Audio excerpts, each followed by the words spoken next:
안녕하세요. 애나의 다락방 라디오입니다. 오래전 늑대와 추물이라는 영화가 있었죠. 미 육군 중위였던 존 덤바가 파견 근무지인 서부에서 라코타 인디언과 접촉하게 되면서 결국 라코타족의 일원이 되는 과정이 그려졌었는데요. 영화 제목인 늑대와 추물은 라코타 인디언들이 케빈 코스트너가 맡은 존 덤바 대령에게 붙여준 이름이었죠. 오늘 소개해드릴 책은 바로 그 영화 속 라코타 인디언들의 지혜를 담은 책 바람이 너를 지나가게 하라인데요. 아득한 옛날부터 라코타 사람들을 떠받쳐온 풍요로운 신앙과 가치관 그리고 지혜들을 조상들의 입에서 입으로 전해온 위대한 이야기들을 통해 풀어냅니다. 이 책의 저자인 조셉 마셜 3세는 미국 사우스다코타 중남부의 로즈버드 인디언 보호구역에서 태어난 라코타 인디언 수우족의 일원인데요. 그의 인디언 이름은 들소가 사랑해입니다. 그가 어린 시절 백인 아이들로부터 인디언들을 모욕하는 말을 들었을 때 그의 할아버지는 어린 손자에게 이렇게 말해줍니다. 말이 상처를 안겨줄 수도 있지. 하지만 네가 그렇게 되도록 허용할 때만 그렇단다. 만일 네가 바람이 너를 그냥 스치고 지나가게 하는 법을 익히기만 한다면 너를 쓰러뜨릴 수도 있는 그 말들의 힘을 없애버릴 수 있단다. 라고 말입니다. 라코타 인디언들은 이렇게 삶의 바람과 맞서는 지혜를 할아버지에게서 손자에게로, 노인에게서 젊은 세대에게로 전해왔는데요. 백인들에게 밀려 지정된 인디언 보호구역에서 살아가고 있지만 면면이 이어져 오는 그들의 정신과 삶을 관통하는 지혜는 단절되지 않고 지금 이 순간에도 살아있습니다. 조셉 마셜 3세는 그러한 라코타인들의 영적이고 윤리적인 삶의 지혜를 세상에 전하는 일에 평생을 바쳐왔습니다. 이 책은 겸허함, 인내, 존경, 명예, 사랑, 희생, 진실, 연민, 용감함, 꿋꿋함, 너그러움, 지혜 이렇게 총 12개의 장으로 이루어져 있는데요. 남을 앞서거나 이기기 위해서 필요한 스킬이 아닌 자연의 일부로서 그리고 더불어 살아가는 사람으로서 지켜야 할 인간적인 미덕에 관한 여러 가지 이야기들을 담고 있습니다. 오늘은 그 12가지 미덕 중에서 겸허함에 관한 이야기를 하나 소개해드립니다. 오늘도 끝까지 편안하게 들어주세요.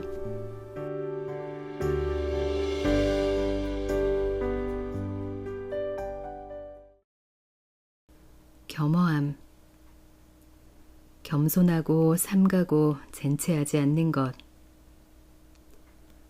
라코타의 전통은 전사들이 자기네가 세운 전공을 공개적인 자리에서 자세히 밝힐 것을 권하고 장려했다.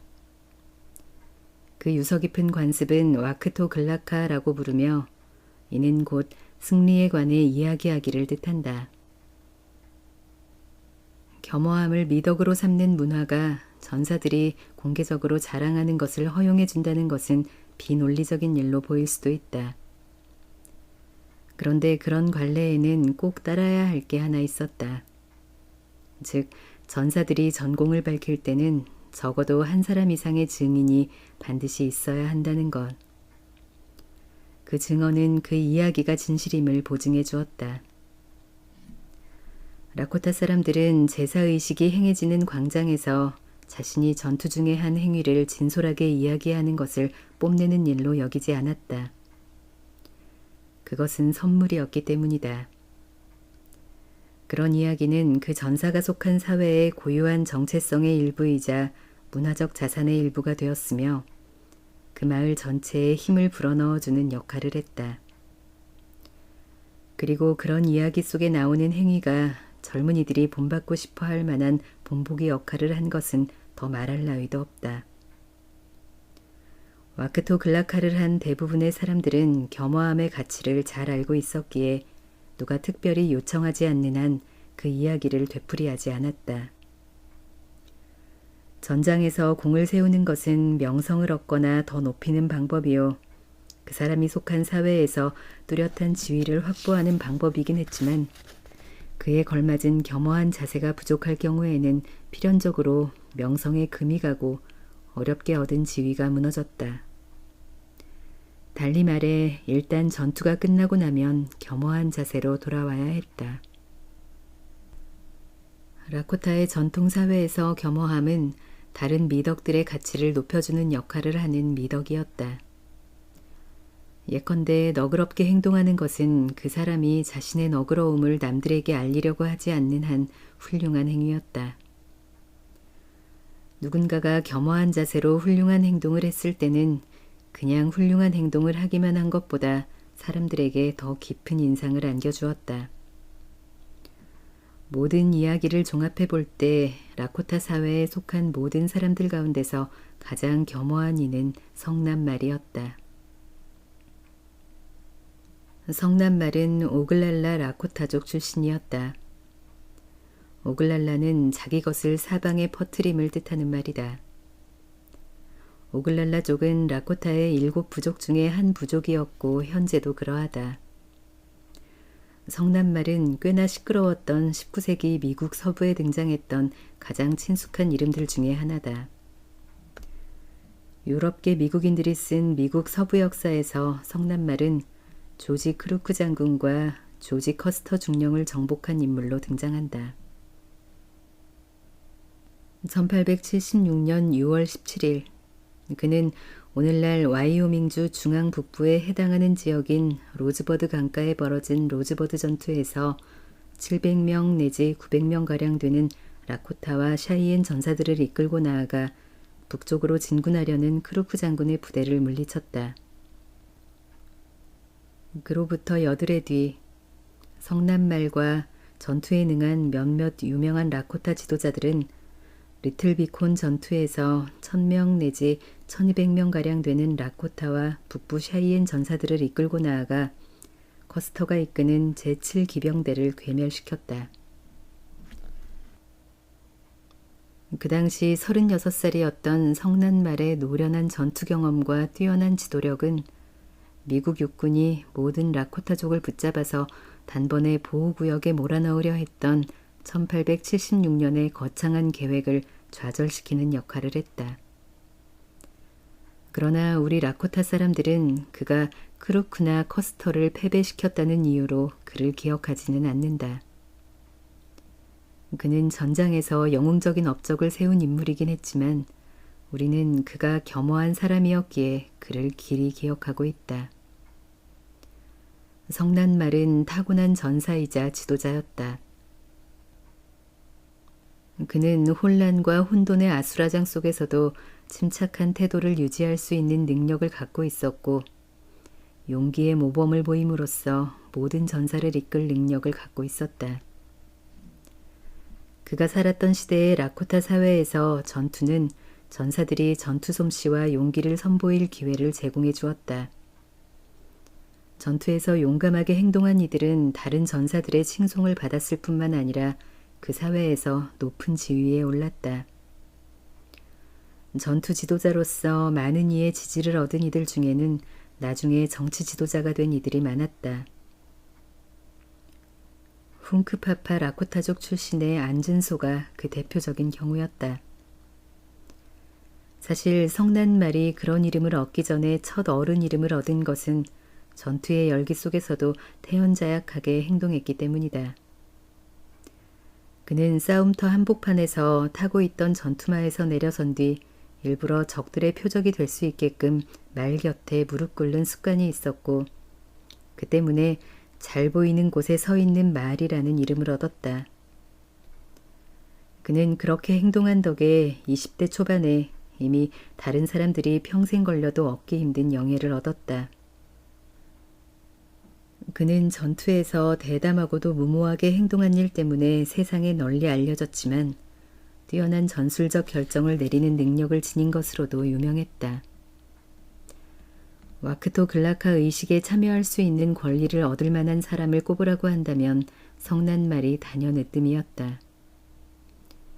그런데 전해오는 모든 이야기에 의하면 그는 한 번도 그 의식에 참여한 적이 없었다고 한다. 성난말은 평생토록 심한 수줍음을 타서 아마 공개석상에서 발언한 게 단 2차례에 불과했을 것이다. 그는 전투에서 이룬 수많은 업적을 상징하는 장식물, 곧 독수리 깃털을 잔뜩 달 수 있는 자격이 있었지만 늘 간소한 옷차림을 하고 다녔다고 한다. 평소에 그가 달고 다닌 장식물이라고는 독수리 깃털 하나뿐이었다.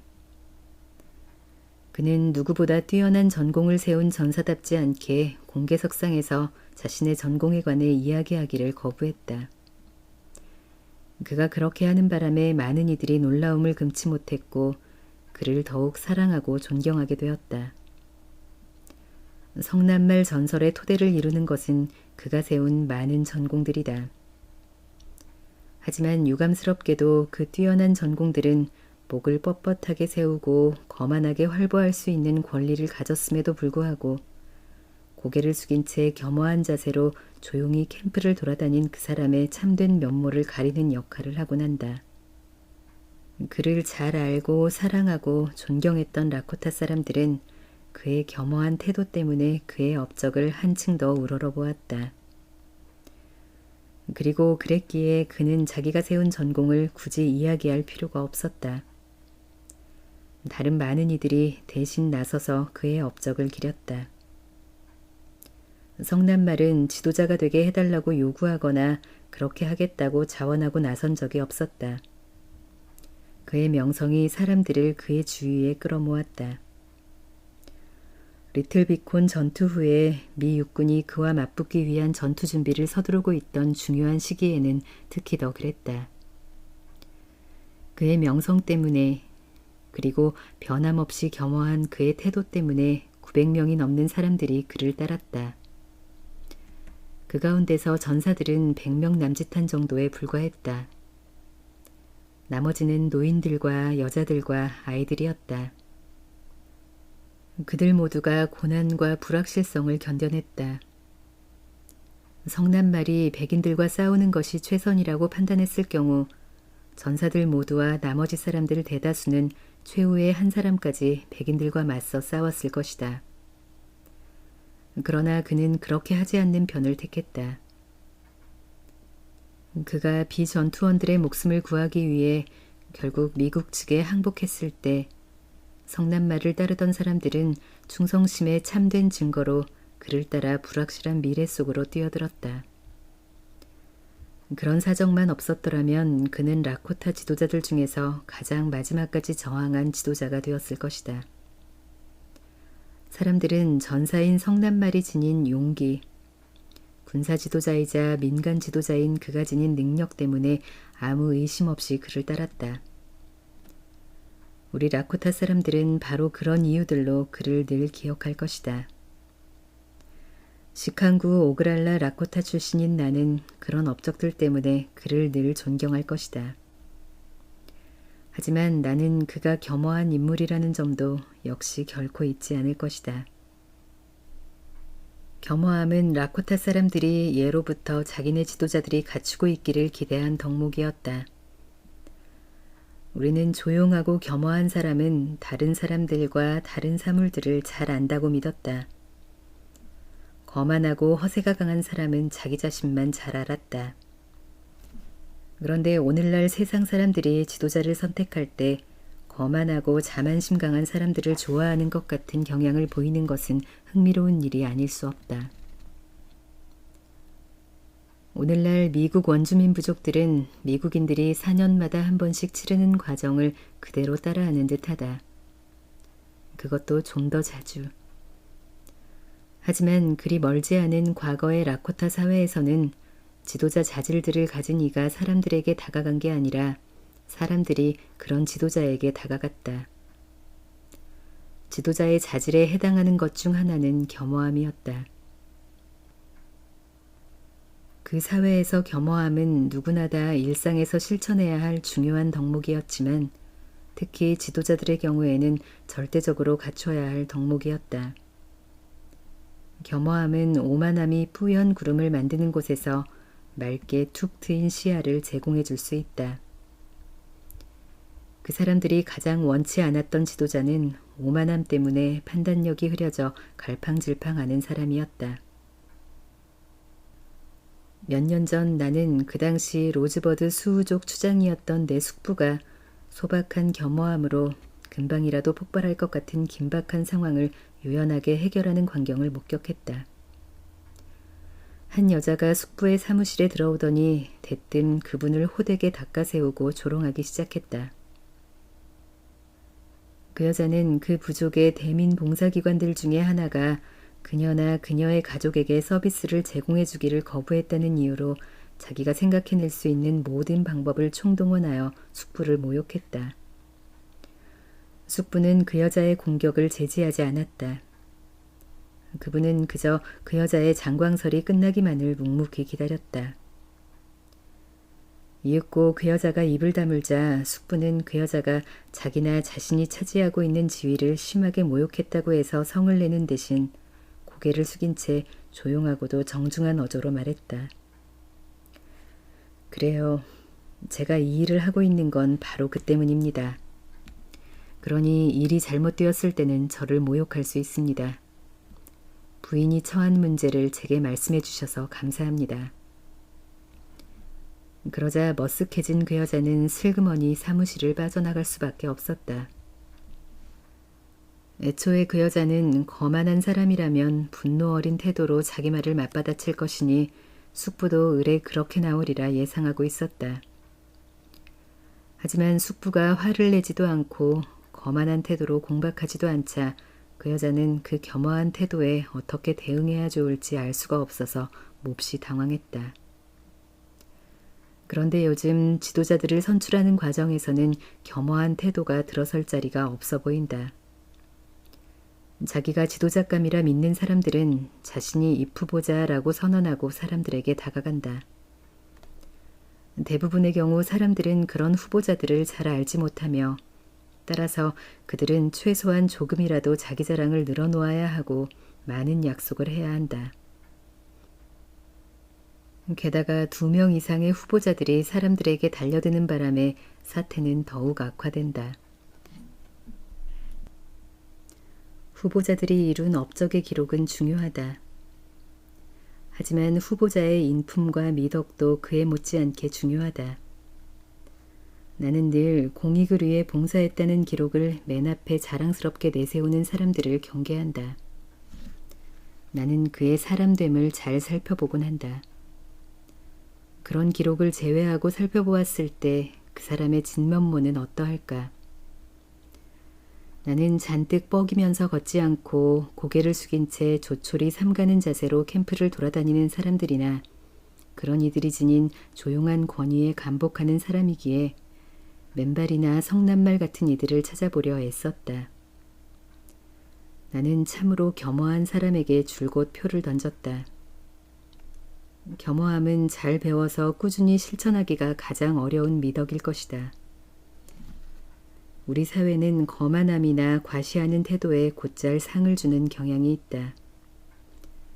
겸허함이 뭔지 모르고 또 알려고도 하지 않는 요란하고 건방진 스포츠 스타, 돈 많은 개발업자, 영화 스타 같은 이들이 우리의 영웅이 되는 경향이 있다. 그러나 모든 미덕 가운데서도 특히 겸허함은 우리가 자진해서 배워 익히지 않을 경우 삶이 나서서 기필코 가르쳐주는 미덕이다. 오래전 어느 부족이 혹심한 어려움에 처했을 때의 일이다. 하루는 2 청년이 마을에서 멀리 떨어진 곳으로 사냥하러 나갔다. 심한 가뭄이 들어 평소 그들이 사냥하는 지역에서 짐승들이 모조리 사라져버렸기 때문이다. 그런 어려움이 닥치자 그 마을 사람들은 바른 도리들도 잊은 듯 했다. 그들은 자기네를 강하게 해준 바른 도리들을 잊어버렸기에 약하고 불행해졌으며 혼란에 빠지거나 분노의 감정에 쉽게 사로잡혔다. 2 젊은 사냥꾼은 사냥감을 찾지 못해 낙담했다. 하지만 그래도 그들은 길을 따라 계속 앞으로 나아갔다. 어느 날 아침 그들은 어느 언덕 꼭대기에서 이상한 것, 곧 이리저리 떠도는 하얀 안개를 발견했다. 그들은 여러 달 동안 구름을 보지 못한 터라 호기심에 사로잡혔다. 하지만 은근히 겁도 났다. 그들은 아주 조심스럽게 그 안개를 향해 다가갔다. 이윽고 그 안개 밖으로 아주 아름다운 젊은 여자가 나타났다. 그녀는 알몸이었다. 두 사냥꾼은 당연히 깜짝 놀랐다. 그들은 어떻게 해야 좋을지 몰라 당황해했다. 곧이어 한 청년이 그 기회를 이용해서 여자를 어찌해 보려는 불순한 생각을 품고 여자에게 슬그머니 다가갔다. 또 다른 청년이 그를 말리려 했지만 소용이 없었다. 그런데 첫 번째 청년이 젊은 여자 앞에 이르기 전에 안개가 흘러내려와 청년을 휩쌌다. 그리고 잠시 후 안개는 뒤로 물러났다. 두 번째 청년은 자기 친구가 해골로 변한 것을 보고 기겁을 했다. 안개가 그의 살을 완전히 먹어버린 데다 뱀들이 그의 뼈들 사이로 꿈틀꿈틀 기어다녔다. 그는 자기가 신비롭고 강력한 어떤 존재와 맞닥뜨렸다는 걸 깨닫고는 그 젊은 여자 앞에서 겸손하게 행동했다. 그녀는 그의 겸허한 자세를 칭찬하고는 그에게 한 가지 과제를 주었다. 그녀는 그에게 즉각 마을로 돌아가 마을 사람들에게 자기가 묵을 집을 마련해 두라는 지시를 전하라고 말했다.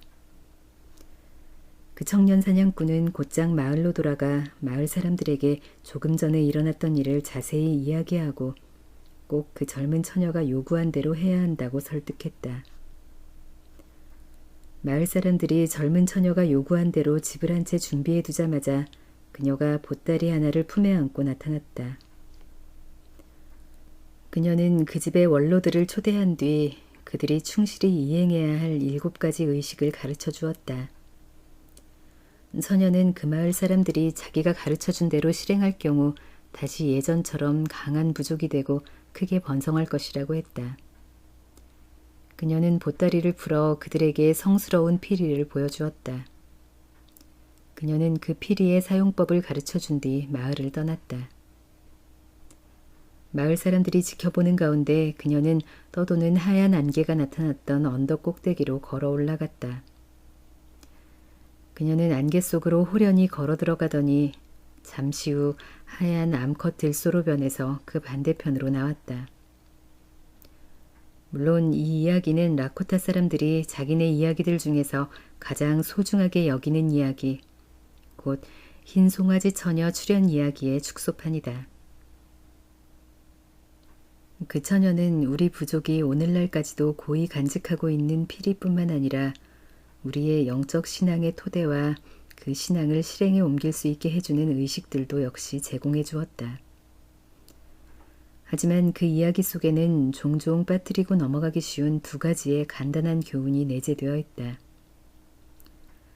우리는 흰 송아지 처녀가 하라고 가르쳐준 대로 실천했다. 우리는 그 의식들을 충실히 이행했고 그녀가 가르쳐준 도리들에 따라 살았으며 그 덕에 강해졌다. 나는 그 2 청년 모두가 경솔하고 오만했더라면 어떤 사태가 벌어졌을까 하고 상상하는 것만으로도 등골이 오싹해지긴 하지만 사실 우리는 그 처녀가 이야기한 대로 대평원에서 가장 힘있는 부족이 되었다. 그러나 나는 한 청년은 오만했고 다른 한 청년은 겸손했기에 흰 송아지 처녀가 2 청년에게 나타났다고 생각한다. 그 첫 번째 교훈은 오만함은 파멸의 운명을 맞는다는 것이다. 흰 송아지 처녀는 오만한 태도를 묵과하지 않았으며 그 오만한 청년을 뒤덮어버린 안개는 삶 자체다. 2 번째 교훈은 겸허함이 선을 위한 도구로 사용되었다는 점이다. 우리 대부분은 가끔 너그럽고 용감하고 정중하며 더 나아가 지혜롭기까지 하다. 그러나 겸허함은 다른 모든 미덕을 유용한 것으로 만들어주는 미덕이다. 맨발의 마을 사람들은 그녀가 젊었을 때 보여준 용감한 행동보다는 그녀의 겸허한 태도 때문에 그녀를 존경했다. 그와 마찬가지로 성난말은 비록 전장에서 그 누구보다도 더 용감하게 싸워 전설적인 전공들을 세웠지만 그를 가장 잘 알았던 사람들은 그의 겸허하고 조용한 삶의 방식을 더 자주 이야기했다. 하지만 오만함의 환상 뒤의 숨은 이들, 그리고 오만한 태도를 참되고 매력적인 것으로 포장할 수 있는 이들도 적지 않다. 노인들이 이야기하는 것처럼 겸허한 사람은 대지를 향해 고개를 숙이고 걷기에 앞길을 잘 볼 수 있어서 넘어지거나 비틀거리는 일이 드물다. 그런 반면 순간의 영광에 도취해서 턱을 바짝 세우고 걷는 오만한 사람은 앞에 펼쳐진 것들보다는 찰나적인 것들에만 신경을 쓰기에 종종 땅바닥에 자빠질 것이다. 와크토 글라카에 참여해서 자기가 한 행위를 공개적으로 이야기한 라코타의 옛 전사들은 자기네가 이룬 공을 자랑스럽게 여길 권리와 아울러 영예로운 대우를 받을 권리가 있었다. 그들은 자기네에게 명예를 가져다 준 것은 더없이 험난한 상황 속에서 자기네가 한 행동이지 공개석상에서 한 말이 아니라는 사실을 이해했으며 또 종종 그런 사실을 마음에 새기곤 했다. 그리고 제대로 해낸 행위 덕에 얻은 명예를 겸허한 자세로 받아들일 때 그 명예의 가치는 더 커지고 그 사람의 명성도 더 높아졌다. 참으로 겸허한 사람은 남들의 인정을 받고 싶어하는 욕망에서 해방된 사람이기에 그가 짊어진 짐은 가볍다. 그 반면 오만한 사람이 짊어진 짐은 날이 갈수록 점점 더 무거워진다. 다른 이와 더불어 인생길을 걸어가야 할 때는 겸허한 사람과 함께 조용한 길을 따라 여행하도록 하라.